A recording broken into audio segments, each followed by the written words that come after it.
Good morning विद्यार्थियों। आज हम हिंदी विषय में आपको हिंदी का व्याकरण पढ़ाएंगे। अलंकार। अलंकार का अर्थ पहले हम समझ लें तो अलंकार का अर्थ होता है आभूषण।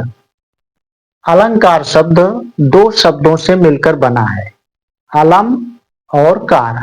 तो अलम का अर्थ होता है भूषण और कार का अर्थ होता है करने वाला अर्थात बढ़ाने वाला। अब इसका अर्थ ये हुआ परिभाषा के अंतर्गत कि काव्य की शोभा बढ़ाने वाले उपकरणों को अलंकार कहते हैं। अब इसके हम भेद पर चर्चा करेंगे। तो अलंकार के भेद। अलंकार के दो भेद होते हैं। नंबर एक शब्दालंकार और नंबर दो अर्थालंकार।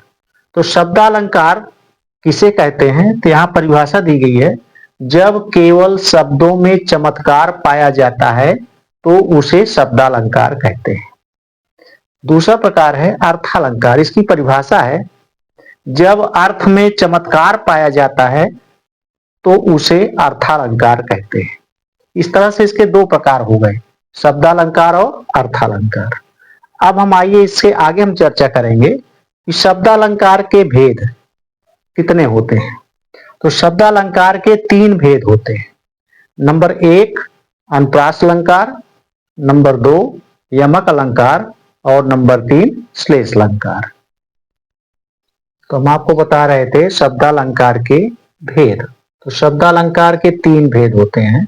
अनुप्रास अलंकार, अब इसकी परिभाषा है कि जहां काव्य या कविता में एक ही वर्ण या अक्षर की आवृत्ति एक से अधिक बार हो तो वहां पर अनुप्रास अलंकार होता है। यहां मैंने उदाहरण दिया है कि तरन तनुजा तट तमाल तरुवर बहु छाई। अब इस पंक्ति में ध्यान से देखें कि इसमें कई शब्द हैं, लेकिन हर शब्दों का जो पहला अक्षर है ता से शुरू हुआ है, तो इसलिए इस काव्य में, इस पंक्ति में ता वर्ण की आवृत्ति एक से अधिक बार हुई है। तो अब यहां पर अनुप्रास अलंकार हो गया। इसी तरह से बहुत सारी पंक्तियां काव्य में पूछी जाती हैं। चारु चंद्र की चंचल किरणें खेल रही हैं जल थल में। तो इस पंक्ति में चा वर्ण की आवृत्ति बार बार हुई है, तो यहां पर कौन सा अलंकार हुआ? अनुप्रास अलंकार। इस तरह से अब दूसरा अलंकार है यमक अलंकार। जब काव्य में एक ही शब्द एक से अधिक बार प्रयोग हुआ हो लेकिन उसके अर्थ अलग अलग हों, तब वहां पर यमक अलंकार होता है। इसका उदाहरण है कनक कनक ते 100 गुनी मां दत्ता अधिकार, या खाए बौराए नर वा पाए बौराए। अब यहां ध्यान से देखें कि इस दोहे में कनक शब्द दो बार प्रयोग हुआ है, लेकिन इसका अर्थ अलग अलग है। तो पहले कनक का अर्थ होता है सोना और दूसरे कनक का अर्थ होता है धतूरा। तो सोना पाने पर इंसान पागल सा हो जाता है, अर्थात उसमें अभिमान की भावना आती है। और दूसरे कनक का अर्थ होता है धतूरा, जो खाने से आदमी पागल हो जाता है। तो यहां पर कनक कनक शब्द का अर्थ एक से अधिक बार प्रयोग हुआ है और अलग अलग हुआ है। तीसरा प्रकार है श्लेष अलंकार। श्लेष का अर्थ होता है चिपकना, अर्थात काव्य में जहां पर एक शब्द में उसके कई अर्थ चिपके हों, अर्थात माने जाते हों, तो वहां पर श्लेष अलंकार होता है। तो यहां इसकी परिभाषा है, जहां काव्य में एक ही शब्द आए किंतु उसका अर्थ एक से अधिक हो तो वहां पर श्लेष अलंकार होता है। यहां उदाहरण दिया गया है कि चरण धरत चिंता करत चितवहु चारहु ओर, सुबरन को खोजत फिरे कवि व्यभिचारी चोर। तो यहां पर सुबरन शब्द का प्रयोग एक ही बार हुआ है, लेकिन इस सुबरन शब्द का अर्थ कवि के लिए होता है सुंदर अक्षर, व्यभिचारी के लिए होता है सुंदर स्त्री और चोर के लिए होता है सोना। तो यहां पर सुवर्ण में एक से अधिक अर्थ हैं। कवि के लिए अलग है, व्यभिचारी के लिए अलग है और चोर के लिए अलग है। अतः यहां पर श्लेष अलंकार है। अर्थालंकार के भेद। तो अर्थालंकार की परिभाषा होती है जहां काव्य में अर्थ में चमत्कार पाया जाता है, वह अर्थालंकार होता है।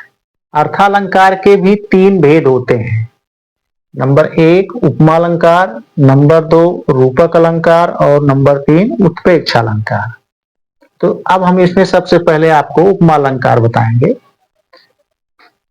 जहां पर एक वस्तु या व्यक्ति की तुलना दूसरी वस्तु या व्यक्ति से हो, जिसमें समानता हो, तो वहां पर उपमा अलंकार होता है। जैसे पीपर पात सरिस मन डोला। यहां पर पीपल और मन दोनों में समानता व्यक्त की गई है, अर्थात पीपल की तुलना मन से की गई है। जिस प्रकार से पीपल का पत्ता अपनी मर्जी से डोलता रहता है, ठीक उसी तरह से मन भी अपनी मर्जी से डोलता रहता है। तो पीपल और मन दोनों में समानता सादृश्यता दिखाई गई है, इसलिए यहां पर उपमा अलंकार है। दूसरा प्रकार है रूपक अलंकार, जहां पर उपमेय में उपमान का भेद रहित आरोप हो। अब यहां 2 चीज समझना आवश्यक है, उपमेय क्या है और उपमान क्या है। उपमेय शब्द जो है जिससे तुलना की जाए, और उपमान जिसकी तुलना की जाए। जिससे और जिसकी 2 शब्द होते हैं। तो उपमेय अर्थात वह वस्तु या व्यक्ति जिससे तुलना की गई हो, और उपमान वह विशेष जिससे तुलना की जाती है। जैसे चरण कमल बंधव हरिराई। यहां 2 शब्द है, चरण और कमल। तो चरण जो है प्रस्तुत शब्द है, कमल अप्रस्तुत शब्द है, इसलिए चरण और कमल प्रस्तुत और अप्रस्तुत होने के कारण यहां पर रूपक अलंकार हुआ। अलंकार का अलंकार होता है उत्प्रेक्षा अलंकार, जहां उपमेय में उपमान की संभावना व्यक्त की जाए, वहां पर उत्प्रेक्षा अलंकार होता है। इसमें मनु मनो, जनु जानो, मानो जैसे शब्द वाचक शब्द होते हैं। इन्हीं शब्दों के माध्यम से हम अलंकार की पहचान करते हैं। तो यहां हमने एक उदाहरण दिया है कि सोहत ओढ़े पीत पटु श्याम सलोने गात, मनो नीलमन शैल पर आतप प्रयोग प्रभात। तब यहां ध्यान देंगे इस दोहे में, ये बिहारी लाल का दोहा है। यहां पीत पटु अर्थात पीला वस्त्र की संभावना सुबह प्रातःकालीन धूप से की गई है, जिस पर ऐसी तुलना की गई मानो नीलमणि पर्वत पर मानो नीलमणि पर्वत पर उसकी रोशनी पड़ रही हो। तो यहाँ पीत पटु की संभावना आतप प्रातःकालीन आतप से की गई है, और यहाँ वाचक शब्द है मानव। इस अलंकार को अधिक पहचानने के लिए यहाँ जो शब्द यहाँ मैंने बताया कि मनु मनो, जनु जानो, मानो जैसे शब्द काव्य में होते हैं, तो यहाँ मनो शब्द भी दिया गया है। इससे हम पहचान लेते हैं कि यह कौन सा अलंकार है। तो यहाँ पर मनो शब्द का प्रयोग होने के कारण उत्प्रेक्षा अलंकार है। इस तरह से अर्थालंकार के 3 भेद हो गए। तो इस तरह से पूरा शब्दालंकार अर्थालंकार के बारे में मैंने जो आपको बताया,